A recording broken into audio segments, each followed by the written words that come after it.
نحمده ونصلي على رسوله الكريم أما بعد হেফাজত ইসলাম বাংলাদেশ আহত আজকের এই সমাবেশের সংগ্রামী সভাপতি উপস্থিত হযরত উলামায়ে কেরাম তাওহীদি জনতা। আমার কথা খুব ছোট্ট। বাংলাদেশ বারবার দুইটা চক্র দ্বারা আক্রান্ত হয়েছে। এক চক্রের নাম দাদা চক্র, আরেক চক্রের নাম দাতা চক্র। দাদা চক্র বরাবর রামবাম এবং ফ্যাসিস্ট পতিত সরকার যারা চলে গেছে তাদের কাঁধে ভর করে এদেশের মানুষকে মুক্তিযুদ্ধের পক্ষের শক্তি বিপক্ষের শক্তি বলে বিভক্তের মাধ্যমে এদেশের মানুষের উপর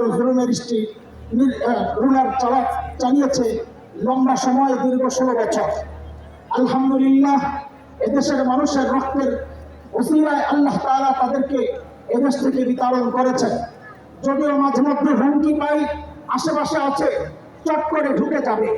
আমরা তাদের উদ্দেশ্যে স্পষ্ট পয়গাম দিতে চাই, আল্লাহর কসম, 7 গণহত্যায়, 21 গণহত্যায়, জুলাই আগস্টের বিপ্লবের গণহত্যায় যে সমস্ত সন্তান শহীদ হয়েছে, উলামায়ে কেরাম শহীদ হয়েছে, তাদের রক্তের প্রতিটা ফোঁটার হিসাব তারপরে দেশের হত্যা হবে। আরেকটা চক্র বরাবর এদেশের মানুষের উপর, এদেশের মানুষকে নিয়ে স্বাধীনতা সার্বভৌমত্ব নিয়ে খেলেছে। তারা হচ্ছে দাতা চক্র।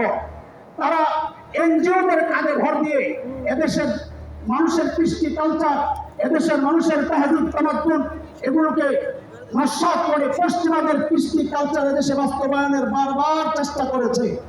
অতীতে এদেরকে আমাদের আকাবির আসলাফরা রক্তের বিনিময়ে পালাতে বাধ্য করেছে।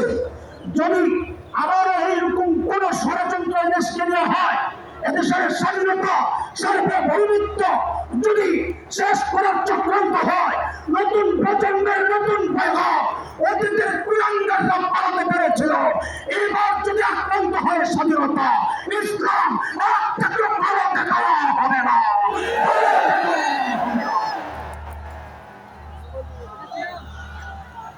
সংগ্রামী সাথী ও বন্ধুগণ, মহাসমাবেশের পর্যায়ে